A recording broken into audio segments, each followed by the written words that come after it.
Hello दोस्तों, स्वागत है आप सभी का हमारे YouTube channel depth study with Ashish में। दोस्तों आज है आपका 13 फरवरी और दोस्तों आज जो है आप लोगों का हिस्ट्री का एग्जाम हुआ है। दोस्तों क्लास 12 का मैं बात कर रहा हूं और दोस्तों इस वीडियो में हम लोग हिस्ट्री का जितने भी एमसीक्यू थे वो सारे एमसीक्यू दोस्तों आंसर की जो है इस वीडियो में हम लोग देखने वाले हैं। तो चलिए दोस्तों वीडियो को शुरू करते हैं और हर एक क्वेश्चन का आंसर क्या होगा उसको दोस्तों देखते हैं। सबसे पहला दोस्तों यहाँ पे क्वेश्चन पूछा गया है कि हड़प्पा सभ्यता का प्रसिद्ध बंदरगाह जो लोथल था उसके वो जो है किस राज्य में स्थित है। और दोस्तों ये जो है गुजरात राज्य में स्थित है। ठीक है, ऑप्शन नंबर सी जो है दोस्तों वो आपका सही हो जाएगा। और ये क्वेश्चन दोस्तों मैंने आपको जो है प्रैक्टिस सेशन में करवाया था। ठीक है, यहाँ पे दोस्तों नेक्स्ट क्वेश्चन है कि पाटलिपुत्र की स्थापना किसने की। तो दोस्तों इसका आंसर क्या हो जाएगा, उदयन। ठीक है, ऑप्शन नंबर सी। यहाँ पे दोस्तों क्वेश्चन नंबर 3 पूछा गया है कि पानीपत का प्रथम युद्ध कब हुआ था। तो दोस्तों कब हुआ था ना, 1526 में हुआ था। ठीक है, नेक्स्ट क्वेश्चन दोस्तों यहाँ पे आगे देखिए क्वेश्चन नंबर 4 दोस्तों, धम्म की नीति जो है उसका प्रतिपादन किसने किया था। दोस्तों हम सभी को पता है धम्म की शुरुआत जो है अशोक के द्वारा की गई थी जो कि मौर्य साम्राज्य का एक सम्राट था। ठीक है, यहाँ पे दोस्तों क्वेश्चन नंबर नेक्स्ट पूछा गया है कि भक्ति आंदोलन के निर्गुण शाखा के प्रमुख संत कौन थे। तो दोस्तों इसका आंसर क्या हो जाएगा, कबीरदास। ठीक है, चलिए आगे बढ़ते हैं। यहाँ पे दोस्तों क्वेश्चन नंबर 6 पूछा गया है कि हेनसांग किसके दरबार में भारत आया था। तो दोस्तों ये जो है हर्षवर्धन के दरबार में भारत आया था, मतलब ऑप्शन नंबर डी जो है दोस्तों वो आपका सही हो जाएगा। यहाँ पे दोस्तों क्वेश्चन नंबर 7 पूछा गया है। क्वेश्चन नंबर 7 पूछा गया है कि विजयनगर के प्रसिद्ध शासक कृष्णदेव राय किस वंश से संबंधित थे। और दोस्तों ये क्वेश्चन भी मैंने आपको करवाया था कि ये जो विजयनगर है इसके जो कृष्णदेव राय थे वो तुलु वंश से संबंधित थे जो कि जो है विजयनगर का तीसरा वंश था। ठीक है, यहाँ पे दोस्तों आगे समझिए क्वेश्चन नंबर 8 है। क्वेश्चन नंबर 8 में पूछा गया है कि हुमायूंनामा की रचना किसने की। दोस्तों आप लोगों का वेरी बहुत ज्यादा इजी क्वेश्चन आया था। ठीक है, ये सारा क्वेश्चन दोस्तों मैंने आपको सारा करवाया था और दोस्तों चैप्टर में भी डिटेल से समझाया था। ठीक है, हुमायूंनामा की रचना जो है गुलबेदन बेगम द्वारा की गई थी। ठीक है, आगे समझिए क्वेश्चन नंबर 9 है कि वज्रयान किस धर्म का शाखा था। तो दोस्तों इसका आंसर हो जाएगा बौद्ध धर्म का। ठीक है, ऑप्शन नंबर ए। दोस्तों यहाँ पे क्वेश्चन नंबर 10 पूछा गया है कि भारत का नेपोलियन किसे कहा जाता है। तो दोस्तों किसे कहा जाता है ना, समुद्रगुप्त को। ठीक है, यहाँ पे दोस्तों क्वेश्चन नंबर 11 बताया गया है, पूछा गया है कि ब्रिटिश ईस्ट इंडिया कंपनी की स्थापना कब हुई। तो दोस्तों हम सभी को पता है ब्रिटिश इंडिया कंपनी जो थी उसकी स्थापना 1600 में हुई थी। ठीक है, ऑप्शन नंबर ए जो दोस्तों वो आपका सही होगा। यहाँ पे दोस्तों क्वेश्चन नंबर 12 पूछा गया है कि संथाल विद्रोह के नेता कौन थे। तो दोस्तों ये क्वेश्चन भी मैंने आपको करवाया था, इसका आंसर क्या होगा, सिद्धू कान्हू। ठीक है, चलिए आगे बढ़ते हैं। यहाँ पे दोस्तों क्वेश्चन नंबर 13 पूछा गया है कि 1857 का सिपाही विद्रोह कहाँ से शुरू हुआ था। तो दोस्तों ये जो विद्रोह था वो मेरठ से स्टार्ट हुआ था। ठीक है, मैंने आपको डिटेल से चैप्टर को बताया था। ठीक है, ये दोस्तों आपने हमारे चैनल से पढ़ाया दोस्तों, आप जो एक अच्छा रिजल्ट कीजिएगा। ठीक है, यहाँ पे दोस्तों नेक्स्ट क्वेश्चन है कि भारत में ईस्ट इंडिया कंपनी की व्यापारिक गतिविधियों का प्रथम केंद्र कौन था। दोस्तों ये जो है इसका आंसर क्या होगा, सूरत होगा। ठीक है, यहाँ पे दोस्तों ये जो है इसका आंसर ऑप्शन नंबर डी हो जाएगा। ठीक है, आगे बढ़िए।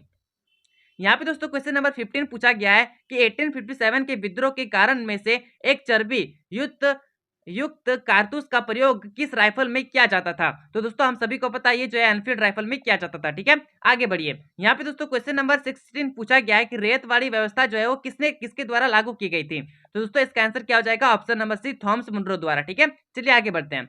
यहाँ पे दोस्तों क्वेश्चन नंबर 17 पूछा गया है कि फोर्ट विलियम की स्थापना कहाँ हुई थी। तो दोस्तों इसका आंसर हो जाएगा आपका कोलकाता। ठीक है, चलिए आगे बढ़ते हैं। यहाँ पे दोस्तों क्वेश्चन नंबर 18 पूछा गया है कि मेघदूतम के रचनाकार कौन थे। तो दोस्तों इसका आंसर हो जाएगा आपका कालिदास। ठीक है, चलिए आगे बढ़ते हैं। यहाँ पे दोस्तों नेक्स्ट क्वेश्चन पूछा गया है कि यूनेस्को ने हम्पी को विश्व विरासत स्थल कब घोषित किया था। तो दोस्तों इसका आंसर क्या हो जाएगा, 1986 में। ठीक है, यहाँ पे दोस्तों क्वेश्चन नंबर 20 पूछा गया है कि हड़प्पा सभ्यता के किस स्थान से कांसे की नृतक का जो है यहाँ पे प्रमाण मिला है। तो दोस्तों इसका आंसर क्या होगा, मोहनजोदड़ो। ठीक है, यहाँ पे दोस्तों नेक्स्ट क्वेश्चन पूछा गया है क्वेश्चन नंबर 21 कि रामायण के मौलिक रचनाकार कौन है। तो दोस्तों इसका क्या हो जाएगा, महर्षि वाल्मीकि। ठीक है, चलिए आगे बढ़ते हैं। यहाँ पे दोस्तों नेक्स्ट क्वेश्चन पूछा गया है कि संताल भाषा में विद्रोह को क्या कहा जाता था। तो दोस्तों इसको क्या कहते हैं ना, हूल कहते हैं। ठीक है, यहाँ पे दोस्तों क्वेश्चन नंबर 23 पूछा गया है भारत राष्ट्रीय कांग्रेस के प्रथम अध्यक्ष कौन थे। तो दोस्तों इसका आंसर हो जाएगा आपका option number B, Umesh Chandra Banerjee. ठीक है, यहाँ पे दोस्तों नेक्स्ट क्वेश्चन है क्वेश्चन नंबर 24 कि हड़प्पा सभ्यता से संबंधित R37 क्या है। ठीक है, R37 क्या है। तो दोस्तों इसका आंसर होगा ऑप्शन नंबर बी, एक कब्रगाह। ठीक है, चलिए आगे बढ़िए।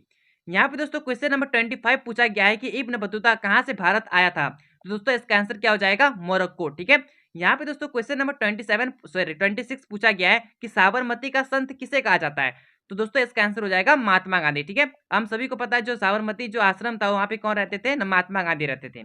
यहाँ पे दोस्तों नेक्स्ट क्वेश्चन पूछा गया है, यहाँ पे दोस्तों नेक्स्ट क्वेश्चन है कि स्वराज पार्टी के संस्थापक कौन थे? तो दोस्तों इसका आंसर हो जाएगा आपका मोतीलाल नेहरू और चित्तरंजन दास, मतलब ऑप्शन डी जो है दोस्तों वो आपका सही हो जाएगा। ठीक है, चलिए आगे बढ़िए।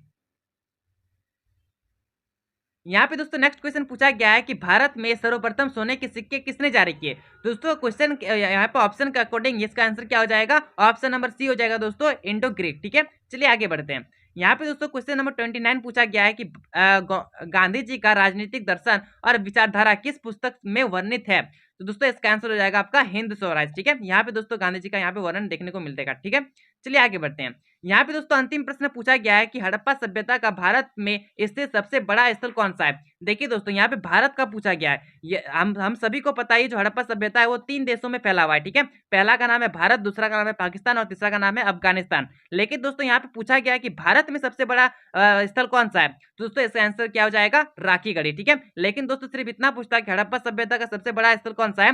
दोस्तों इसका आंसर हो जाता है मोहनजोदड़ो। ठीक है, लेकिन भारत में पूछा है इसलिए दोस्तों इसका आंसर क्या हो जाएगा? राखी गढ़ी। ठीक है, आशा करता हूं दोस्तों आप जो है बहुत ही अच्छा रिजल्ट किए होंगे। अब दोस्तों आप कमेंट कीजिए कि 30 में दोस्तों आप जो है कितने सही किए। ठीक है, चलिए दोस्तों अब मिलते हैं नेक्स्ट वीडियो में, तब तक के लिए जय हिंद, जय भारत।